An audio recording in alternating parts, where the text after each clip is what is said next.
जय श्री कृष्णा। श्रीमद् भगवत गीता जी मनुष्य मात्र को सही मार्ग दिखाने वाला महाग्रंथ है। ये अज्ञान से ज्ञान की ओर ले जाता है। श्रीमद् भगवत गीता जी की अमोघ महिमा का ज्ञान उच्चारण करने व श्रवण करने से सभी प्रकार के पाप, दुख, क्लेश, बीमारी, गरीबी से छुटकारा मिल जाता है।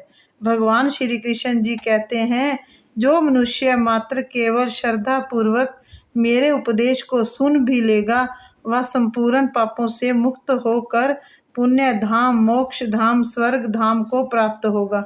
आप सभी से हाथ जोड़कर प्रार्थना है कि प्लीज़ सभी श्रोतागण चैनल को सब्सक्राइब कर लो, वीडियो को लाइक और शेयर करें ताकि ज़्यादा से ज़्यादा मनुष्य मात्र इसका फ़ायदा उठा सकें।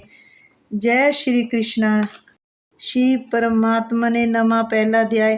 धृतराष्ट्र बोले, हे संजय, धर्म भूमि कुरुक्षेत्र में इकट्ठे हुए युद्ध की इच्छा वाले मेरे और पांडु के पुत्रों ने क्या किया? इस पर संजय बोले, उस समय राजा दुर्योधन ने व्यूचरणायुक्त पांडवों की सेना को देखकर और द्रोणाचार्य के पास जाकर ये वचन कहा, हे आचार्य, आपके बुद्धिमान शिष्य द्रुपद पुत्र धृष्टद्युम्न द्वारा व्यूहकार खड़ी की हुई पांडवों पुत्रों की इस बड़ी भारी सेना को देखिए। इस सेना में बड़े बड़े धनुषों वाले, युद्ध में भीम और अर्जुन के समान बहुत से शूरवीर हैं, जैसे सत्यकी और विराट तथा महारथी राजा द्रुपद और धृष्टकेतु चेकितान तथा बलवान काशीराज पुरचित कुंती भोज और मनुष्यों में श्रेष्ठ शैव्य और पराक्रमी युधामन्यु तथा बलवान उत्तमौजा सुभद्रा पुत्र अभिमन्यु और द्रौपदी के पांचों पुत्र, ये सभी महारथी हैं। हे ब्राह्मण श्रेष्ठ, हमारे पक्ष में भी जो जो प्रधान हैं उनको आप समझ लीजिए। आपके जानने के लिए मेरी सेना के जो जो सेनापति हैं उनको कहता हूँ। एक तो समय आप और पितामह भीष्म तथा कर्ण और संग्राम विजयी कृपाचार्य तथा वैसे ही अश्वत्थामा विकर्ण और सोमदत्त का पुत्र भूरिश्रवा तथा और भी बहुत से शूरवीर अनेक प्रकार के शस्त्र अस्त्रों से युक्त, मेरे लिए जीवन की आशा को त्यागने वाले सब के सब युद्ध में चतुर हैं। भीष्म पितामह द्वारा रक्षित हमारी ये सेना सब प्रकार से अजय है और भीम द्वारा रक्षित इन लोगों की ये सेना जीतने में सुगम है। इसलिए सब मोर्चों पर अपनी अपनी जगह स्थित रहते हुए आप लोग सब के सब निस्संदेह भीष्म पितामह की ही ओर से क्षमा करें। इस प्रकार द्रोणाचार्य से कहते हुए दुर्योधन के वचनों को सुनकर कौरवों में वृद्ध बड़े प्रतापी पितामह भीष्म ने उस दुर्योधन के हृदय में हर्ष उत्पन्न करते हुए उच्च समर से सिंह की नाद के समान गर्ज कर शंख बजाया। उसके उपरांत शंख और नगारे तथा ढोल, मृदंग और निस्सहाद बाजे तथा साथ ही बजे। उनका ये शब्द बड़ा भयंकर हुआ। उनके अंतर सफेद घोड़ों से युक्त उत्तम रथ में बैठे हुए श्री कृष्ण भगवान महाराज और अर्जुन ने भी अलौकिक शंख बजाए। उनमें श्री कृष्ण महाराज ने पंचजन्य नामक शंख और अर्जुन ने देवदत्त नामक शंख बजाया। भयानक कर्म वाले भीमसेन ने पौंड्र नामक महाशंख बजाया। कुंती पुत्र तथा युधिष्ठिर ने अंतविजयी नामक शंख और नकुल तथा सहदेव ने सुघोष और मणिपुष्प के नाम वाले शंख बजाए। श्रेष्ठ धनुष वाले काशीराज और महारथी शिखंडी और धृष्टद्युम्न तथा राजा विराट और अजय सात्यकी तथा राजा द्रुपद और द्रौपदी के पांचों पुत्र और बड़ी भुजा वाले सुभद्रा पुत्र अभिमन्यु, इन सब ने हे राजन अलग अलग शंख बजाए और उस भयानक शब्द ने आकाश और पृथ्वी को भी शब्दायमान करते हुए धृतराष्ट्र पुत्रों के हृदय को चीरने वाला।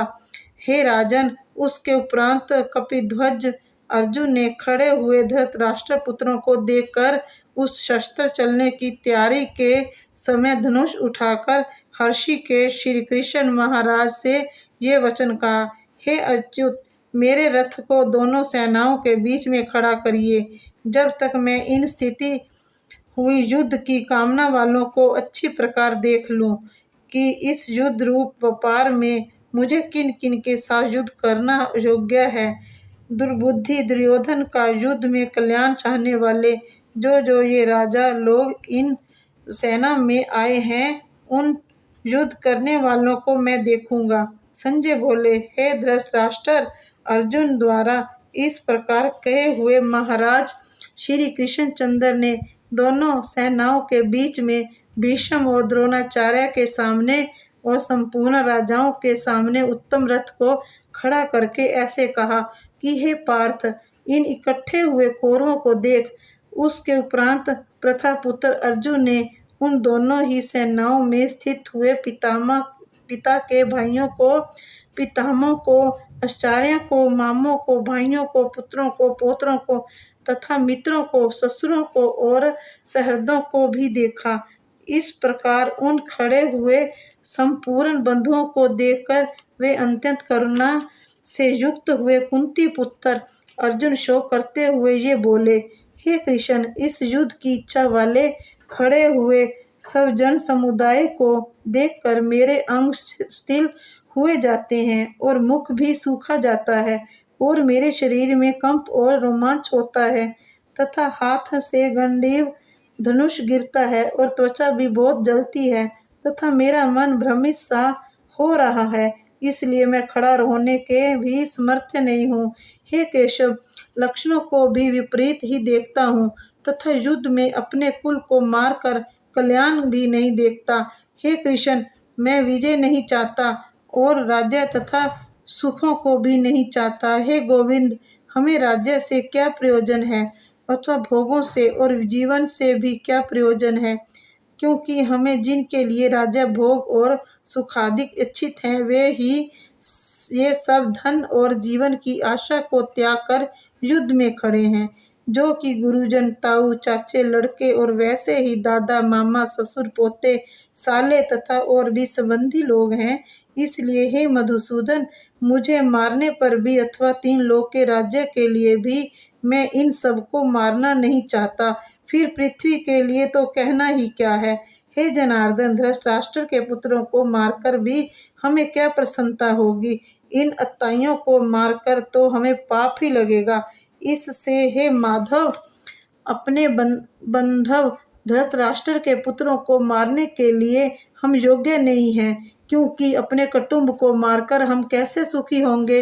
यद्यपि लोभ से भ्रष्टचित्त हुए ये लोग कुल के नाशकृत दोष को और मित्रों के साथ विरोध करने में पाप को नहीं देखते हैं, परंतु हे जनार्दन, कुल के नाश करने से होते हुए दोष को जानने वाले हम लोगों को इस पाप से हटाने के लिए क्यों नहीं विचार करना चाहिए, क्योंकि कुल के नाश होने से सनातन कुल धर्म नष्ट हो जाते हैं।